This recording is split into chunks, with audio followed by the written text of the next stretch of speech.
कपालभाती क्रिया ही अशी क्रिया आहे की आतमध्ये साठून राहिलेला मळ, लार्ज इंटेस्टाईन आहे त्याला साठून राहिलेला मळ हा पुढे ढकलण्यासाठी आणि शरीरातले सगळे टॉक्सिन्स मेल्ट करण्यासाठी खूप महत्त्वाची क्रिया ठरते. जसं अग्नी सगळं काही भस्म करून टाकू शकतो, तसंच कपालभाती क्रियेमुळे शरीरात जी उष्णता आणि ऊर्जा निर्माण होते ती उष्णता शरीरातले सगळे वाईट घटक ही काढून टाकते. पुढे वाटे संपूर्णपणे श्वास बाहेर सोडायचा आहे आणि त्याच क्षणी पोट जास्तीत जास्त आतमध्ये खेचायचंय. श्वास बाहेर सोडणं आणि पोट आतमध्ये घेणं या दोन्ही क्रिया एकाच वेळेस झाल्या पाहिजेत.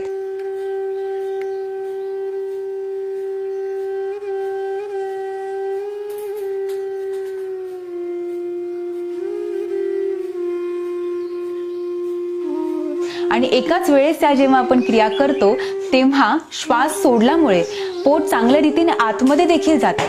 सुरुवातीला आपण हळूहळू या प्राणायामाचा सराव करू शकतो आणि जेव्हा आपल्याला सवय होईल तेव्हा आपण हळूहळू याचा वेग देखील वाढवू शकतो.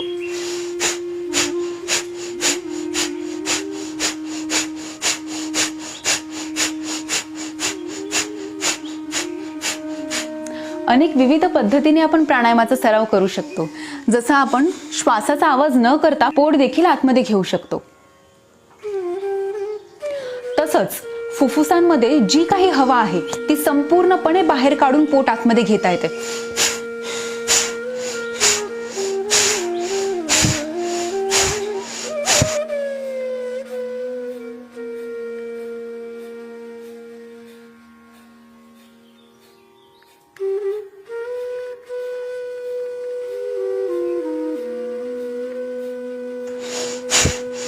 आपल्याला पोटाला जास्तीत जास्त आत खेचणं महत्वाचं असतं.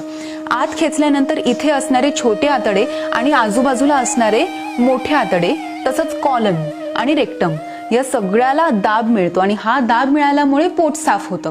म्हणजे अनेक जणांना या तक्रारी असतात की पोट रोजच्या रोज साफ होत नाही आणि जेव्हा पोट साफ होत नाही तेव्हा मोठ्या आतड्यांना जी घाण लागलेली असते ती घाण आपल्या रक्तामध्ये मिसळते, कारण रक्तवाहिन्या तर शरीरातल्या कानाकोपऱ्यात पोचलेल्या आहेत आणि ही घाण रक्तामध्ये पोचल्यामुळे मिसळल्यामुळे हेच अशुद्ध रक्त शरीरातल्या प्रत्येक ठिकाणी अगदी मेंदू, डोळे, आपला चेहरा, आपले सर्व ग्रंथी, कंठस्थ ग्रंथी, हृदय, फुफ्फुस या सर्व शुद्ध अवयवांपर्यंत हे अशुद्ध रक्त जेव्हा पोचतं तेव्हा या अवयवांचं कार्य देखील बिघडत असतं. म्हणून पोट साफ होणं किती महत्वाचं आहे हे तुम्हाला यातून लक्षात येत असेल, ज्यामुळे रक्त शुद्ध होईल. तर असं पोट साफ करण्यासाठी ही क्रिया आपल्याला नित्यनियमित केली पाहिजे. तसंच पोटाला आपण सतत आतमध्ये खेचत राहतो तेव्हा पोटाला आतमध्येच राहण्याची एक सवय लागते, कारण पोट जेव्हा सुकलेलं असतं तेव्हा त्याला बाहेर राहण्याची सवय झालेली असते आणि अशा वेळेस आपण जास्त वेळ कपालभाती प्राणायामाचा सराव करतो, 15 ते 20 मिनिट किंवा त्याहून जास्त सराव वाढवतो, तेव्हा पोटाला आतमध्ये राहण्याची सवय राहते. आणि पोट आतमध्ये जेव्हा आपण खेचतो त्यावेळेस आपण जेव्हा पोट कमी करणारे एक्सरसाइज करत असतो त्यावेळेस जसा दाब पोटाला मिळत असतो अगदी तसाच दाब आपल्याला या प्राणायामामध्ये घडत असतो. अनेक एक्सरसाइज आपण करतो त्यामध्ये पोटावरती भरपूर प्रेशर्स येतात आणि जवळजवळ 2 ते 3 मिनिट फक्त पोट आतमध्ये आपण घेत राहिलो की हे प्रेशर्स आपल्याला बसल्या ठिकाणी जाणवू शकतात.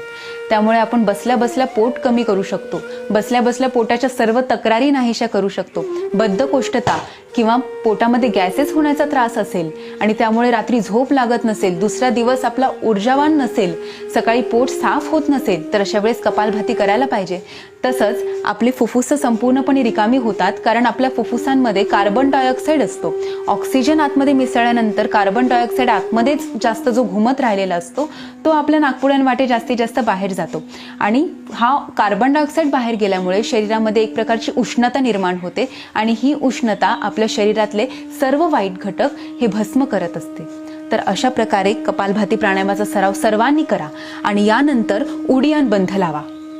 उडियान बंध लावताना नाकपुड्यांवाटे श्वास सोडायचा आहे आणि पोट जितकं शक्य आहे तितकं आतमध्ये खेचायचंय.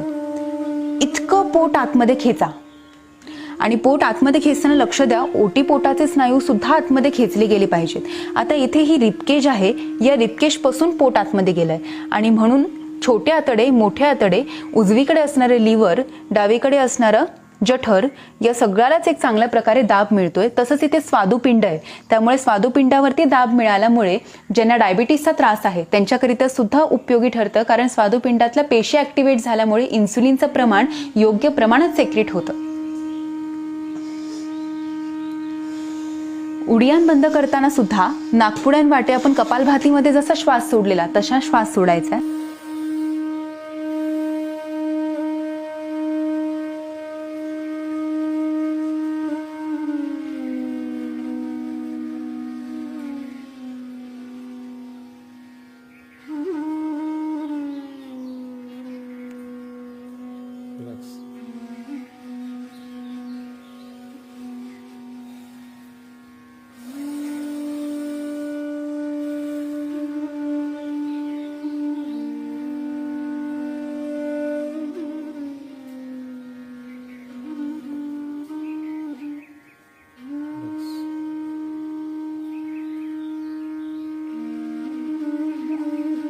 यामुळे श्वासावरती किती चांगलं नियंत्रण येतं बघा.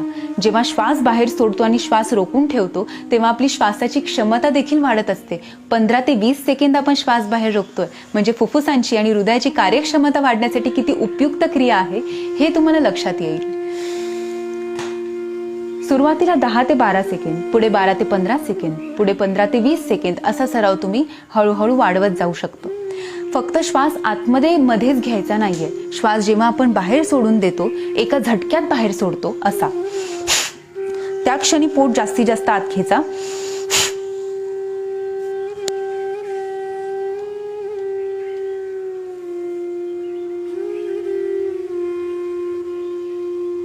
आणि जितका वेळ पोट आतमध्ये असेल तितकाच वेळ श्वास बाहेरच रोखलेला पाहिजे. श्वास बाहेर रोखून ठेवा, पोट आतमध्ये खेचून ठेवा.